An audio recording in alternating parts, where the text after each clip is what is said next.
Call the meeting to order. Please stand for a moment of silence and the saying of our Pledge of Allegiance.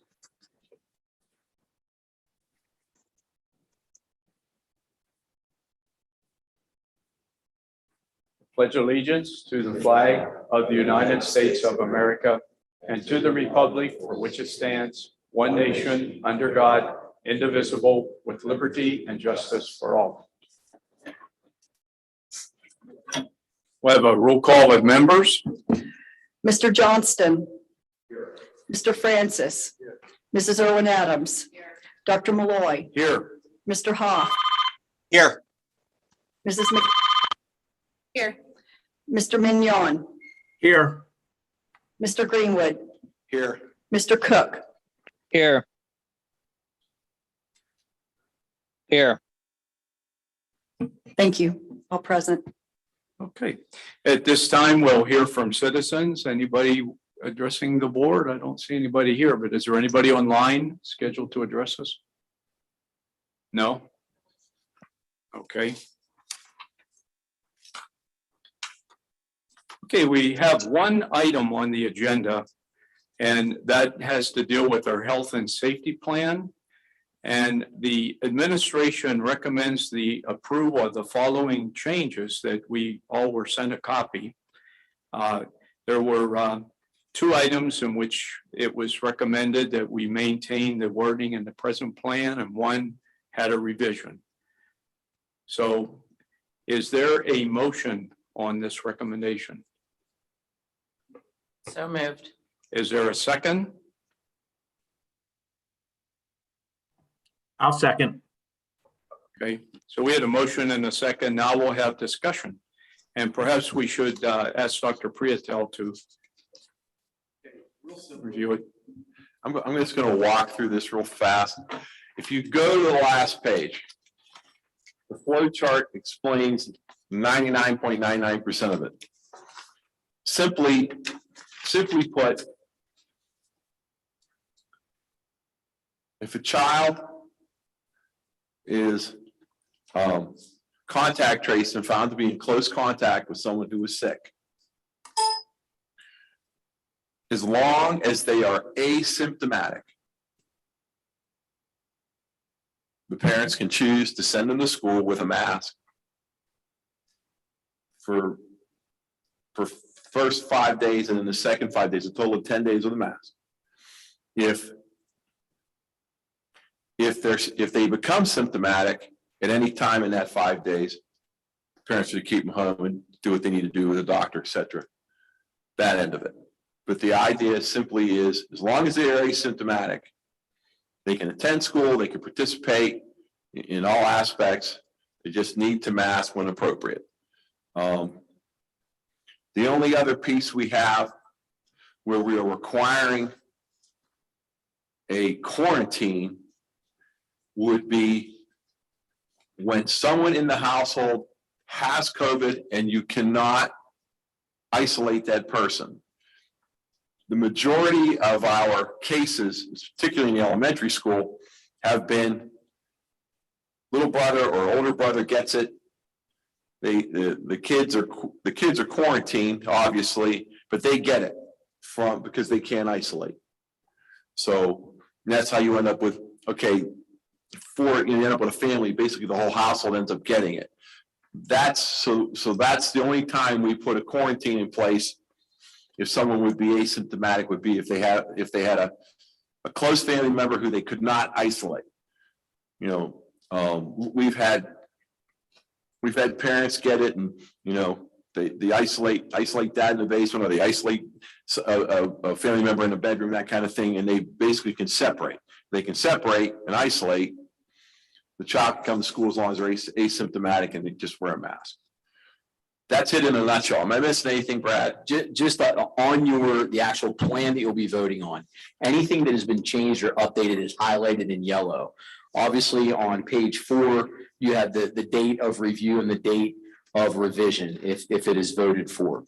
On day 5 or on page 5, it is an update to our level of community transmission, which even though numbers are trending down, it does remain in the high range.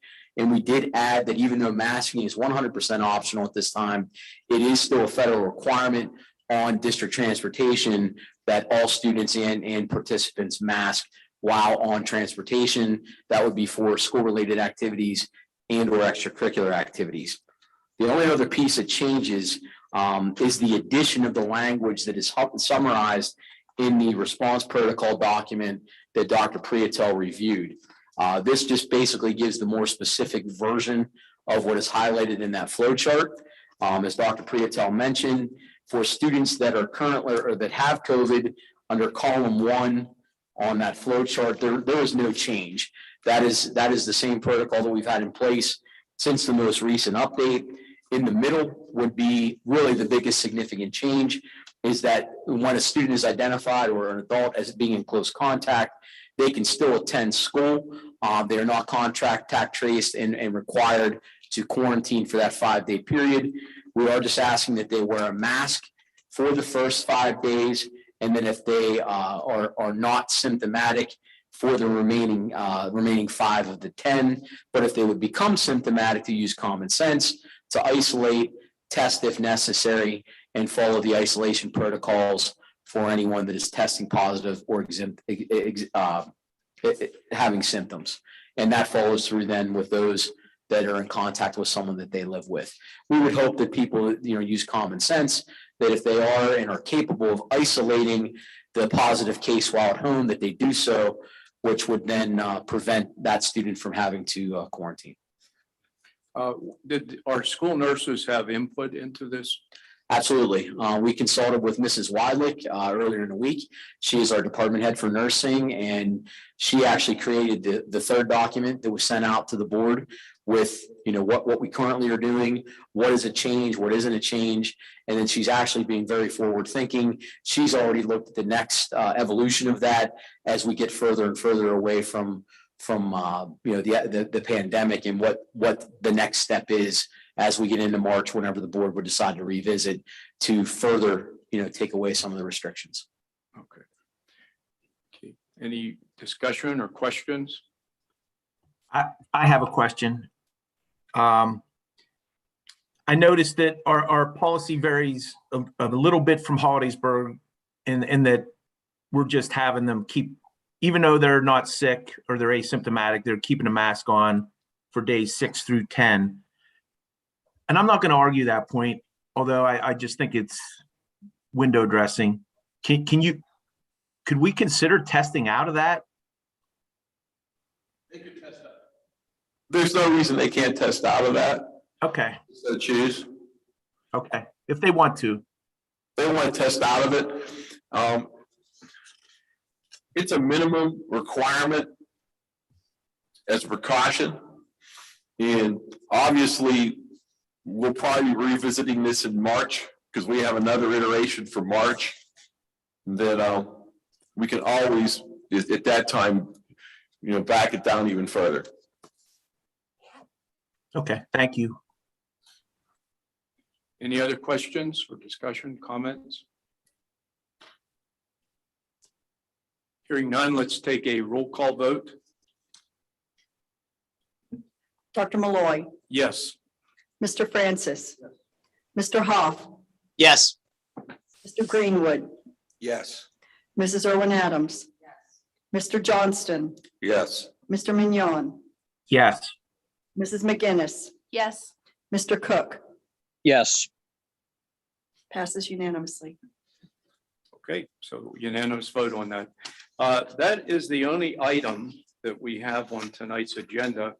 I would like to say that at our last meeting, we had a citizen ask us to look at perhaps naming a facility or doing something to recognize our board member, Dick Lockhart, who recently passed. And I looked at our policy that we have on this. It's in the 700s.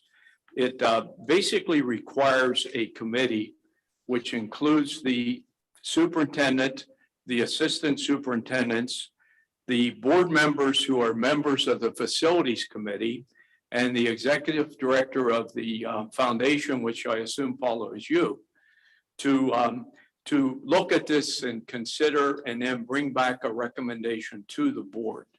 So I would ask that we implement this committee and just have the committee then bring recommendations back to us, because it's an item that needs board approval. And just follow it as the policy is written. Okay? Got it. Okay, that's all that we have. Anybody have anything? There a motion for adjournment? Second, we are adjourned. Thank you. Thank you. Thank you, folks.